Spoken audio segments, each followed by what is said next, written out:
Hello guys, कैसे हैं आप सब। तो आज मैं आप लोगों को सिखाने वाली हूँ स्ट्रेट कटिंग कि बेबी हेयर में ज़्यादा कर्ली बालों में और बहुत फ्रिजी हेयर में स्ट्रेट कटिंग किस तरीके से कर सकते हो स्टेप बाय स्टेप। तो यहाँ पर सबसे पहले मैंने अपने क्लाइंट के बालों को कर लिया है ट्रायंगल फ्री, मतलब अच्छे से बालों को सुलझा लिया है।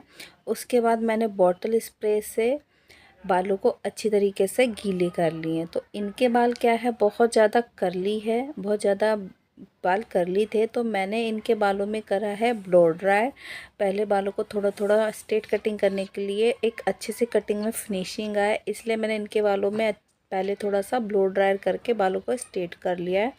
फिर उसके बाद मैंने बालों पे करा है थोड़ा थोड़ा बॉटल स्प्रे से बालों को करा है गीला। उसके बाद दो मैंने इसके जो 8 सेशन वाले बाल निकाल लिए हैं। फिर मैंने इनको जो पीछे वाले बाल थे उसमें से भी 2 पार्ट कर लिए बालों के। जो कानों का बिल्कुल कानों वाला हिस्सा होता है वहाँ से मैंने 2 पार्ट में बालों को निकाल लिया है। तो 2 पार्ट में इसलिए निकाल लिया ताकि बालों की गाइडलाइन अच्छे से मिल जाए। तो उस गाइडलाइन अच्छे से निकालने के बाद गाइडलाइन में से फिर से आपको 3 हिस्सों में बालों को डिवाइड करना है। तो 3 हिस्सों में से मैंने सबसे पहले बीच वाले सेंटर में से बाल काटने हैं, ताकि जो सारे बाल जो जो काट गाइडलाइन लेनी है वो भी 0 डिग्री पर लेकर आना है, और जो बिल्कुल नेक के बीचों बीच ला के सारे बाल काटने हैं, ताकि स्ट्रेट कटिंग एक अच्छे से फिनिशिंग से आए। क्योंकि बेबी हेयर में ये प्रॉब्लम बहुत आता है कि जब आप कटिंग करोगे ना तो ऊपर नीचे आ जाते हो, कटिंग में फिनिशिंग नहीं आता है। तो मैं तो आप सभी को यही सजेस्ट करूँगी कि जब भी आप स्ट्रेट कटिंग करें और बहुत ज़्यादा बेबी हेयर है तो आप उनके बालों में सबसे पहले ब्लो ड्रायर करें। अगर आपके पास ब्लो ड्रायर नहीं है तो हल्की हल्की आप प्रेसिंग भी कर सकते हो, जिससे कि आपकी कटिंग में भी फिनिशिंग आएगी और बाल उनके हमेशा स्ट्रेट ही रहेंगे। तो यहाँ पर मैंने क्या करा है, नीचे से जो बाल निकाले थे 2 हिस्से में, पीछे वाले बालों को 2 हिस्से में डिवाइड किया था, उसमें से 3 सेक्शन लिए थे। अब ये देखिए, तो यहाँ पर क्या है, 3 सेक्शन में से अच्छे से मैंने एक गाइडलाइन क्रिएट कर लिया था। तो इसमें क्या है, जब आप अच्छे से गाइडलाइन क्रिएट कर लोगे ना तो देख लो, आप लोग कटिंग खुद देखो कि कटिंग में कितना फ़र्क आ रहा है। कि जब आपको ना ऊपर के बाल काटोगे ना, ऊपर के बाल हमेशा लंबे होते हैं, क्योंकि नीचे के बाल होते हैं वो हमेशा छोटे होते हैं। तो जब आप ऊपर के बाल काटते हो तो क्या होता है, ऊपर से आपको मतलब एक फिनिशिंग नहीं आती कटिंग में। तो जिस तरीके से मैं वीडियो में दिखा रही हूँ, अगर आप इस तरीके से अपने क्लाइंट के बाल काटोगे ना, 101% फिनिशिंग आएगी और 10 मिनट में आपकी कटिंग हो जाएगी, आपको ज़्यादा टाइम भी नहीं लगेगा। तो यहाँ पर क्या है, मैंने फिर से सेंटर एरिया में जो लिया था गाइडलाइन को देखते हुए, जब भी आप गाइडलाइन ले क्रिएट करोगे तो आप गाइडलाइन को नहीं काटोगे, गाइडलाइन के बिल्कुल जस्ट उसके बराबर में काटोगे। यहाँ मैं कैमरे में पता नहीं आप लोगों को अच्छे से दिख रहा है कि नहीं दिख रहा, बट हाँ, गाइडलाइन को नहीं काटना है, उस गाइडलाइन के बिल्कुल साथ में ही काटना है। और अच्छे से बाल को खींचते हुए दोनों फिंगर के बीच में से बालों को फंसाना है, फिर कंघी से सुलझाते हुए बालों को नीचे की तरफ लाना है, फिर दोनों फिंगर से 0 डिग्री पर ही स्ट्रेट कटिंग को करना है सारे बालों पे। और बिल्कुल भी फिंगर को अपनी तरफ नहीं मोड़ना है कटिंग करते हुए, नहीं तो कटिंग ऊपर नीचे हो जाएगी। तो इन बातों का बहुत ज़्यादा ध्यान रखना है कि फिंगर को हमेशा जब भी आप कटिंग करो तो स्ट्रेट में ही रखें, ठीक है, स्ट्रेट में रखें और नीचे की तरफ ही रखें। ताकि कई बार होता है कटिंग करते करते ना बाहर की कैमरे की तरफ, मतलब बाहर की तरफ मोड़ देते हैं, मतलब अपने फेस की तरफ, तो उसमें क्या आपकी कटिंग ना फिनिशिंग नहीं आती, ऊपर नीचे हो ही जाता है।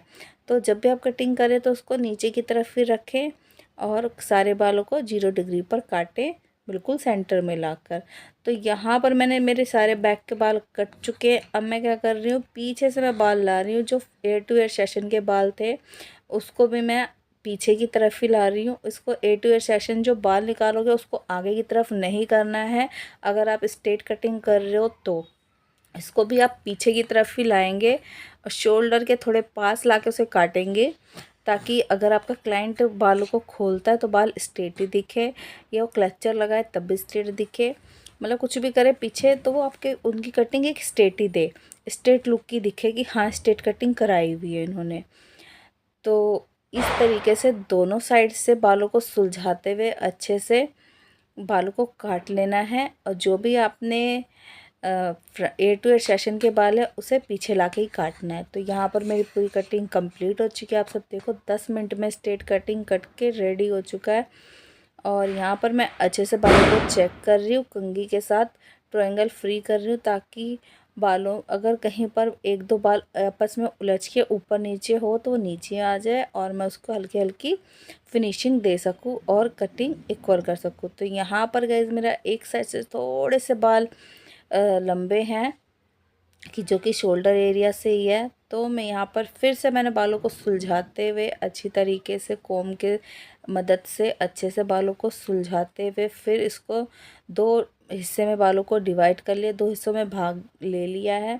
उसको मैंने दोनों एक हिस्से को अच्छी तरीके से अपने हाथों में फिंगर से फंसाकर नीचे की ओर खींचते हुए और जो भी अनइवन बाल है थोड़े बहुत आगे हैं मैंने उसको निकाल दिया है।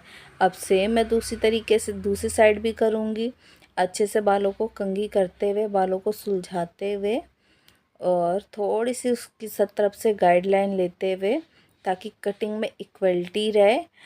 फिर इसको अच्छे से बालों को फिर से जो इस साइड से मेरे थोड़े से बाल लंबे थे तो यहाँ पर मेरे को काटना पड़ेगा, क्योंकि ये बाल मैंने थोड़ा सा उस साइड करके ही काट दिए थे तो लंबे रह गए थे।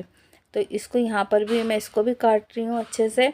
तो ये चीज़ आपको ज़रूर चेक करना है कटिंग करने के बाद कि भाई आपकी कहीं आपके क्लाइंट के बाल कहीं से ऊपर नीचे तो नहीं है, अनइवन तो नहीं है। यहाँ पर मैंने हल्की हल्की इनको ब्रॉड सेटिंग दी हुई है, इसलिए इतना बाल इनके स्ट्रेट लग रहे हैं। अगर अदरवाइज़ इनके बाल तो बहुत ज़्यादा बेबी हेयर है। तो बाद में मैं इनको कटिंग दिखाने के लिए, अगर आप लोग चाहें तो बाद में कटिंग दिखाने के लिए आप प्रेसिंग भी कर सकते हो, अगर आपका क्लाइंट अच्छा पे कर रहा है तो। अगर आप कटिंग के चार्जेस ले रहे हो तो आप कटिंग ही कर कीजिएगा। तो मिलते हैं नेक्स्ट वीडियो में।